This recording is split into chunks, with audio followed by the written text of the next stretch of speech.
ਕਸ਼ਮੀਰ ਸਿੰਘ ਨੇ audio recording ਰਾਹੀਂ ਪੁੱਛਿਆ ਹੈ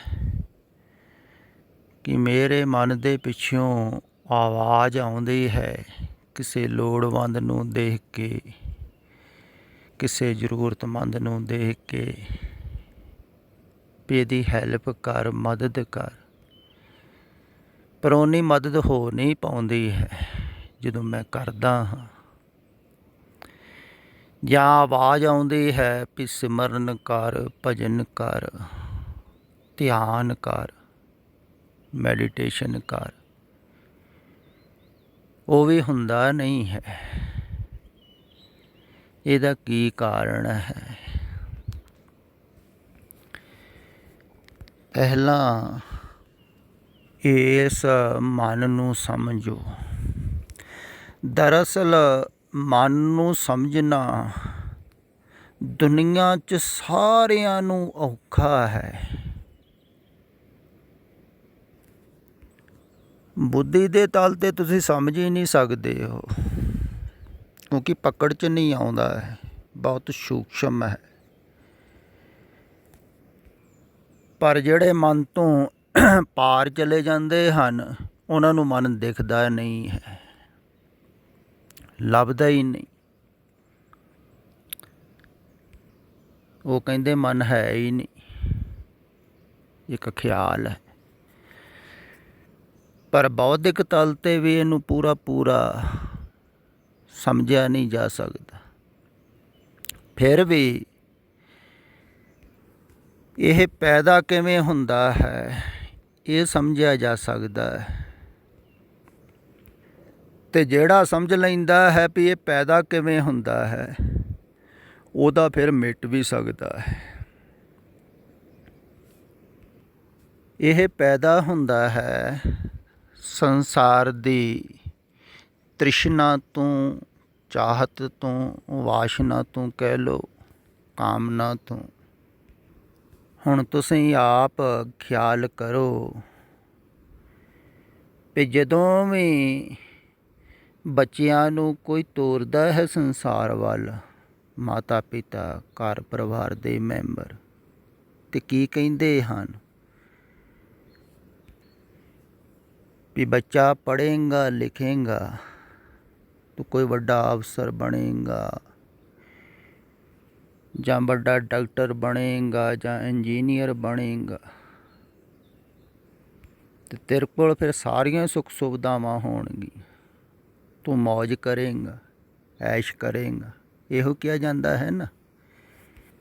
ਬੱਚੇ ਦੀ ਪਹਿਲਾਂ ਚਾਹਤ ਜਗਾਈ ਜਾਂਦੀ ਹੈ, ਉਹਨੂੰ ਵਾਰ ਕਿਹਾ ਜਾਂਦਾ ਹੈ ਵੀ ਅਗਰ ਪੜ੍ਹੇਗਾ ਲਿਖੇਗਾ, ਨਹੀਂ ਤਾਂ ਧੱਕੇ ਖਾਏਗਾ।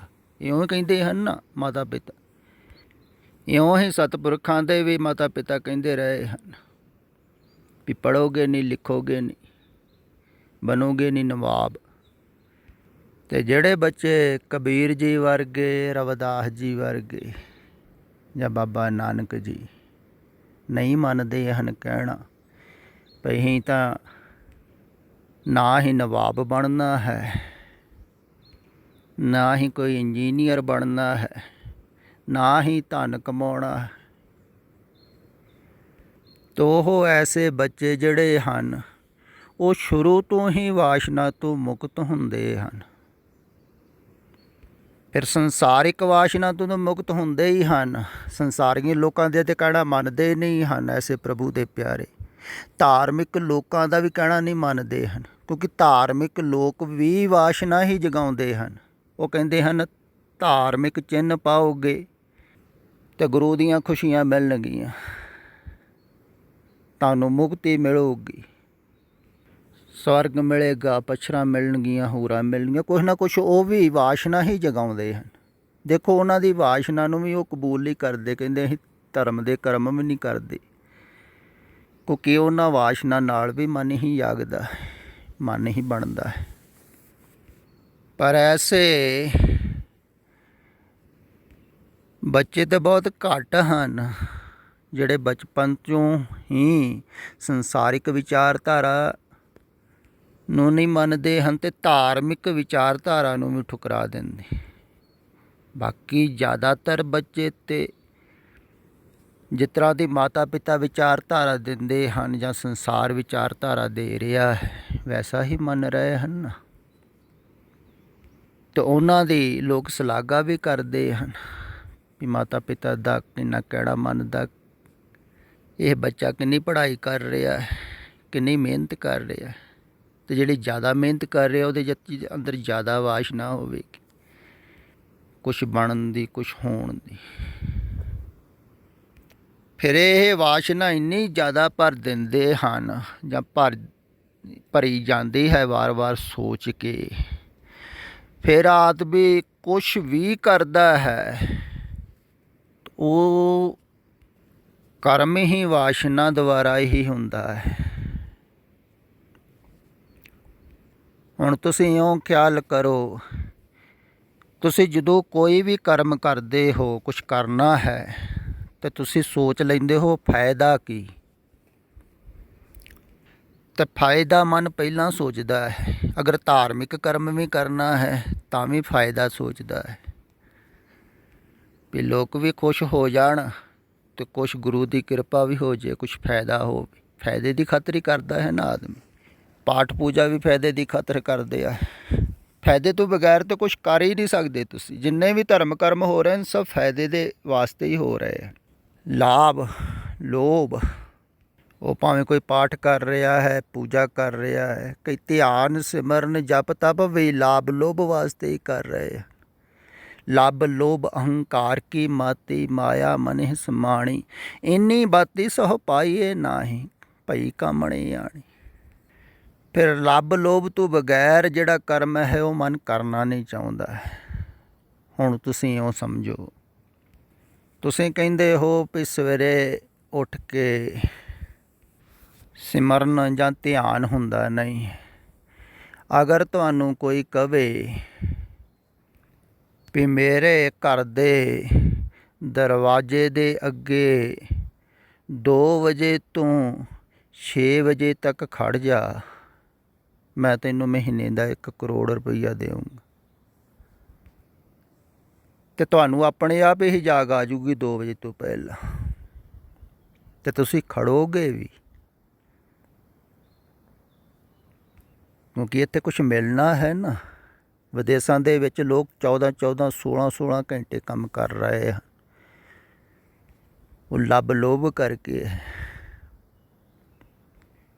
ਅਗਰ ਕੋਈ ਧਾਰਮਿਕ ਕਰਮ ਵੀ ਕਰ ਰਿਹਾ ਹੈ ਨਾ, ਧਿਆਨ, ਕੋਈ ਜਪ ਤਪ ਪੂਜਾ, ਕੋਈ ਸਵੇਰੇ ਉੱਠਦਾ ਹੈ, ਉਹਨੂੰ ਵੀ ਇਹੋ ਹੀ ਅੰਦਰ ਕੋਈ ਵਾਸ਼ਨਾ ਹੈ, ਚਾਹਤ ਹੈ ਵੀ ਮੈਨੂੰ ਕੁਛ ਮਿਲੂਗਾ, ਕੋਈ ਲੱਭ ਹੈ।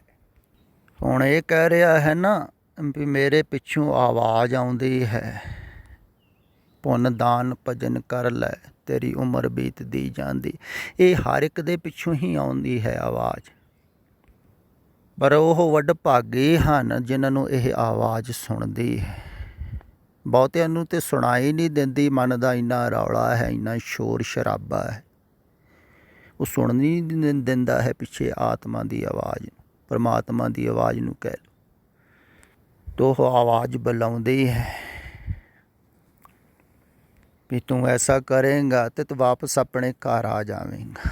ਉਸ ਘਰ 'ਚੋਂ ਆਵਾਜ਼ ਆਉਂਦੀ ਹੈ ਜੋ ਪਿੱਛੇ ਹੈ ਤੁਹਾਡੇ, ਪਰ ਉਸ ਆਵਾਜ਼ ਨੂੰ ਮਨ ਦਬਾ ਦਿੰਦਾ ਹੈ, ਕਿਉਂਕਿ ਮਨ ਹੈ ਲੱਭੀ ਲੋਭੀ। ਇਹਨੇ ਕੁਛ ਮਿਲਣ ਦੀ ਚਾਹ ਕਰਕੇ ਹੀ ਕੁਛ ਕੀਤਾ ਹੈ ਸੰਸਾਰ ਵਿੱਚ। ਤੇਰਾ ਅਧਿਆਤਮ ਉਲਟਾ ਹੈ, ਇਹ ਮਿਲਣ ਦੀ ਚਾਹ ਕਰਕੇ ਕੁਝ ਨਹੀਂ ਕਰਨਾ ਹੈ, ਇੱਥੇ ਦੇਣਾ ਹੈ। ਪੁੰਨਦਾਨ ਦਾ ਵੀ ਭਾਵ ਦੇਣਾ ਹੁੰਦਾ ਹੈ, ਲੈਣਾ ਥੋੜ੍ਹੀ ਹੁੰਦਾ ਹੈ ਕੁਝ। ਜਿਹੜਾ ਬਦਲੇ 'ਚ ਮੰਗ ਰਿਹਾ ਹੈ ਉਹ ਤਾਂ ਪੁੰਨਦਾਨ ਕਰ ਹੀ ਨਹੀਂ ਰਿਹਾ ਹੈ। ਇਸ ਕਰਕੇ ਪੁੰਨਦਾਨ ਹੁੰਦਾ ਹੀ ਗੁਰੂ ਕੋਲ ਹੈ, ਜਿੱਥੇ ਬਦਲੇ ਦੇ ਵਿੱਚ ਕੋਈ ਮੰਗ ਨਹੀਂ ਹੁੰਦੀ ਹੈ। ਤਨ ਮਨ ਧਨ ਸਭ ਸੌਂਪ ਗੁਰ ਕੋ, ਹੁਕਮ ਮੰਨਿਐ ਪਾਈ। ਉਹਦਾ ਹੁਕਮ ਇਹੋ ਹੀ ਹੈ ਵੀ ਚਾਹੋ ਨਾ ਕੁਝ ਵੀ, ਫਿਰ ਤੁਹਾਨੂੰ ਉਹ ਮਿਲੇਗਾ ਜੋ ਤੁਹਾਡੀ ਚਾਹਤ 'ਚ ਨਹੀਂ ਆ ਸਕਦਾ। ਪਰਮਾਤਮਾ ਤੁਹਾਡੀ ਚਾਹਤ ਦਾ ਵਿਸ਼ਾ ਨਹੀਂ ਬਣ ਸਕਦਾ, ਉਹ ਬਹੁਤ ਬੜਾ ਹੈ।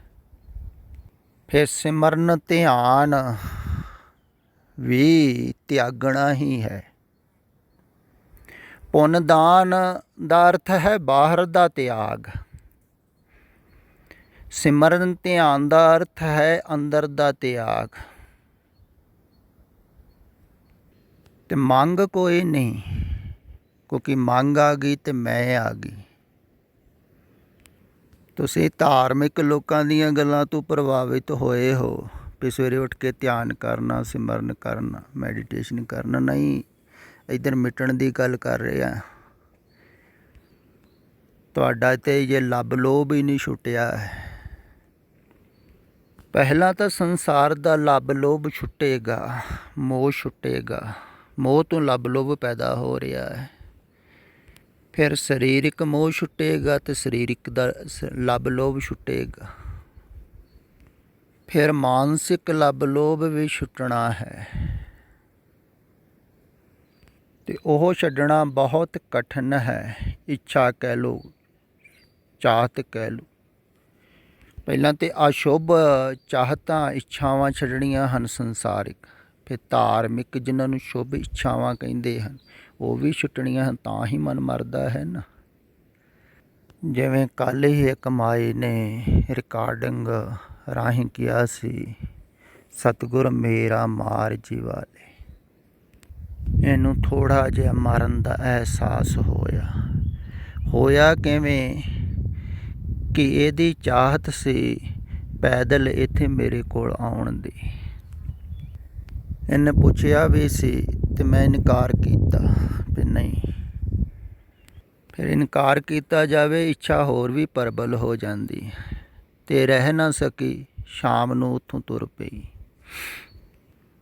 ਫਿਰ ਸਵੇਰੇ ਗੁਰਮੁਖ ਪਿਆਰਿਆਂ ਨੂੰ ਕਾਫੀ ਦੂਰ ਆ ਰਹੀ ਸੀ, ਮਿਲ ਪਈ ਤਾਂ ਉਹਨਾਂ ਨੇ ਟੈਲੀਫੋਨ ਕਰਕੇ ਮੈਨੂੰ ਪੁੱਛਿਆ ਵੀ ਕਿਆ ਕਰਨਾ ਹੈ। ਮੈਂ ਕਿਹਾ ਵੀ ਤੁਸੀਂ ਇਹਨੂੰ ਕਾਰ 'ਚ ਬਿਠਾ ਕੇ ਵਾਪਸ ਲੈ ਜਾਓ ਸ਼ਾਂਤ ਵੇਲੇ। ਅਤੇ ਜਦੋਂ ਉਹ ਵਾਪਸ ਲਿਜਾਣ ਲੱਗੇ ਤੇ ਇਸ ਮਾਈ ਨੇ ਟੈਲੀਫੋਨ ਦੁਬਾਰਾ ਮੈਨੂੰ ਬਹੁਤ ਵਾਰਾਂ ਕਿਹਾ ਵੀ ਇਹ ਮੇਰੀ ਸ਼ੁੱਭ ਇੱਛਾ ਹੈ। ਪੁਰਾਣੇ ਸਮਿਆਂ 'ਚ ਸਤਿਗੁਰਾਂ ਕੋਲ ਪੈਦਲ ਜਾਇਆ ਹੀ ਕਰਦੇ ਸਨ ਸਿੱਖ ਸੰਗਤ, ਗੁਰਮੁਖ ਪਿਆਰੇ। ਅਤੇ ਮੇਰੀ ਭਾਵਨਾ ਹੈ ਮੈਂ ਪੈਦਲ ਆਵਾਂ ਤੁਹਾਡੇ ਕੋਲ। ਅਤੇ ਇਹਨੇ ਬਹੁਤ ਕਿਹਾ ਪਰ ਮੈਂ ਇਨਕਾਰ ਕੀਤਾ ਵੀ ਇੱਧਰ ਨੂੰ ਨਹੀਂ ਆਉਣਾ। ਨਾਲੇ ਮੈਂ ਕਿਹਾ ਵੀ ਤੂੰ ਕਹਿੰਦੀ ਹਾਂ ਵੀ ਮੈਂ ਕੁਛ ਨਹੀਂ ਹਾਂ, ਅਤੇ ਕੁਛ ਨਹੀਂ ਦੇ ਵਿੱਚ ਚਾਹਤ ਕਿੱਥੋਂ ਆ ਗਈ? ਚਾਹਤ ਆ ਗਈ ਤੇ ਕੁਛ ਹੋ ਗਈ ਨਾ। ਅਤੇ ਜਦੋਂ ਵਾਪਸ ਲੈ ਕੇ ਗਏ, ਸ਼ਾਂਤ ਬੇਲੇ ਵਾਲਿਆਂ ਨੇ ਵੀ ਫਿਟਕਾਰਿਆ, ਦੁਤਕਾਰਿਆ, ਕਿਉਂਕਿ ਉਹ ਵੀ ਸਾਰੀ ਰਾਤ ਚਿੰਤਾ 'ਚ ਰਹੇ, ਪਤਾ ਨਹੀਂ ਕਿੱਧਰ ਚਲੇਗੀ। ਤਾਂ ਉਹਨਾਂ ਨੇ ਵੀ ਨਾਰਾਜ਼ਗੀ ਕੱਢੀ ਅਤੇ ਮਨ ਨੂੰ ਦੋ ਤਰਫਾ ਹੀ ਚੋਟ ਲੱਗੀ। ਇੱਕ ਤਾਂ ਮਨ ਦੀ ਚਾਹਤ ਸੀ ਇੱਧਰ ਆਉਣ ਦੀ, ਉਹ ਪੂਰੀ ਨਹੀਂ ਹੋਈ। ਦੂਸਰੀ ਪ੍ਰਸ਼ੰਸਾ ਨਹੀਂ ਮਿਲੀ, ਸ਼ਾਬਾਸ਼ੀ ਨਹੀਂ ਮਿਲੀ। ਅਤੇ ਉੱਧਰੋਂ ਵੀ ਮਨ ਨੂੰ ਖੁਰਾਕ ਨਹੀਂ ਮਿਲੀ। ਪ੍ਰਸ਼ੰਸਾ, ਸ਼ਾਬਾਸ਼ੀ, ਬੱਲੇ ਬੱਲੇ ਖੁਰਾਕ ਹੈ ਨਾ, ਉਹ ਵੀ ਨਹੀਂ ਮਿਲੀ। ਅਤੇ ਮਨ ਟੁੱਟ ਗਿਆ। ਅਤੇ ਉਹ ਥੋੜ੍ਹਾ ਜਿਹਾ ਮਿਟਣ ਦਾ ਅਹਿਸਾਸ ਹੋਇਆ। ਫਿਰ ਉਹਨੂੰ ਪਤਾ ਲੱਗਾ ਵੀ ਉਹਨਾਂ ਨੇ ਠੀਕ ਹੀ ਕੀਤਾ ਹੈ। ਉਹ ਫਿਰ ਜਿਹੜਾ ਮਿਟਣ ਦਾ ਅਹਿਸਾਸ ਹੈ ਨਾ, ਬਹੁਤ ਪਿਆਰਾ ਹੁੰਦਾ ਹੈ, ਭਾਵੇਂ ਥੋੜ੍ਹੇ ਦੇਰ ਵਾਸਤੇ ਹੀ ਹੋਇਆ ਹੈ। ਅਤੇ ਉਸ ਅਹਿਸਾਸ ਦੇ ਵੇਗ ਵਿੱਚ ਹੀ ਇਹਨੇ ਉਹ ਮੇਰੀ ਤੁਲਨਾ ਸਿੱਖ ਗੁਰੂਆਂ ਨਾਲ ਕੀਤੀ ਹੈ। ਕਿਉਂਕਿ ਜੰਮੀ ਪਲੀ ਸਿੱਖ ਪਰਿਵਾਰ ਦੇ ਵਿੱਚ ਅਤੇ ਸਿੱਖਾਂ ਦੇ ਹੀ ਸਾਰੇ ਸੰਸਕਾਰ ਹਨ। ਪਰ ਉਹਨਾਂ ਸੰਸਕਾਰਾਂ ਨੂੰ ਛੱਡਿਆ ਹੈ ਤਾਂ ਇਹ ਘਟਨਾ ਘਟੀ ਹੈ। ਪਰ ਫਿਰ ਵੀ ਗਹਿਰੇ ਤਲ 'ਤੇ ਭਾਵ ਹੈ ਨਾ, ਤਦੇ ਤੇ ਉਹਨਾਂ ਨਾਲ ਤੁਲਨਾ ਕੀਤੀ। ਮੈਂ ਕਹਿੰਦਾ ਹਾਂ ਤੁਲਨਾ ਕਰਨ ਦੀ ਲੋੜ ਨਹੀਂ ਹੈ, ਤੁਲਨਾ ਹੁੰਦੀ ਵੀ ਨਹੀਂ ਹੈ। ਹੋ ਵੀ ਨਹੀਂ ਸਕਦੀ ਹੈ, ਕਿਉਂਕਿ ਉਹ ਸਮੇਂ ਹੋਏ ਹਨ ਜਦੋਂ ਇਹ ਮਸ਼ੀਨਰੀ ਯੁੱਗ ਨਹੀਂ ਸੀ। ਲੋਕ ਇੰਨੇ ਪਦਾਰਥਵਾਦੀ ਨਹੀਂ ਸਨ, ਪਦਾਰਥਾਂ 'ਚ ਫਸੇ ਹੋਏ ਨਹੀਂ ਸਨ। ਹੁਣ ਯੁੱਗ ਹੋਰ ਹੈ, ਸਮਾਂ ਹੋਰ ਹੈ। ਪਰ ਮੈਂ ਤੁਹਾਡੀ ਭਾਵਨਾ ਨੂੰ ਸਮਝਦਾ ਹਾਂ ਵੀ ਜਦੋਂ ਐਸੀ ਘਟਨਾ ਘਟਦੀ ਹੈ ਤੇ ਕੁਛ ਨਾ ਕੁਛ ਕਹਿਣ ਨੂੰ ਚਿੱਤ ਕਰਦਾ ਹੈ, ਵਡਿਆਈ ਕਰਨ ਨੂੰ ਚਿੱਤ ਕਰਦਾ ਹੈ। ਕਹਿ ਦੀ ਤੇ ਮੇਰੀ ਵਡਿਆਈ ਨਾ ਕਰੋ, ਮੈਂ ਕੁਝ ਨਹੀਂ ਹਾਂ, ਸਭ ਕੁਝ ਹੀ ਉਸ ਪਰਮਾਤਮਾ ਤੋਂ ਹੋ ਰਿਹਾ ਹੈ। ਮੇਰੇ ਹੱਥ ਵੱਸ ਥੋੜ੍ਹੀ ਹੈ ਕੁਝ ਵੀ।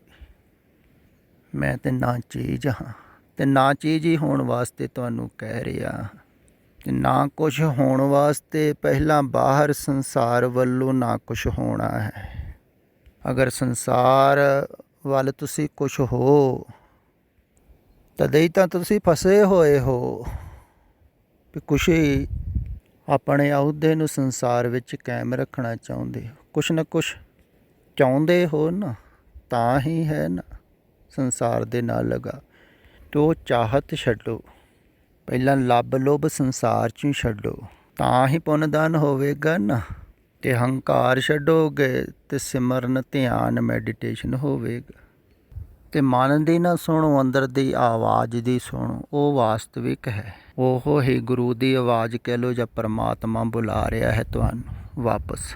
ਤੇ ਮਨ ਦੀ ਮੱਤ ਛੱਡੋ। ਇਹੋ ਤੇ ਕਿਹਾ ਜਾ ਰਿਹਾ ਹੈ, ਗੁਰ ਕੀ ਮੱਤ ਤੂੰ ਲੇਹਿ ਆਨ, ਭਗਤ ਬਿਨਾ ਬਹੁ ਡੁੱਬੇ ਸਿਆਨ। ਤੇ ਮਨ ਦੀ ਨਾ ਮੰਨੋ, ਮਨ ਦੀ ਮੰਨਣ ਵਾਲੇ ਤਾਂ ਮਨਮੁਖ ਹਨ। ਜਿਤਨੇ ਨਰਕ ਸੇ ਮਨਮੁਖ ਭੋਗੇ, ਗੁਰਮੁਖ ਲੇਪ ਨਾ ਮਾਸਾ ਹੈ।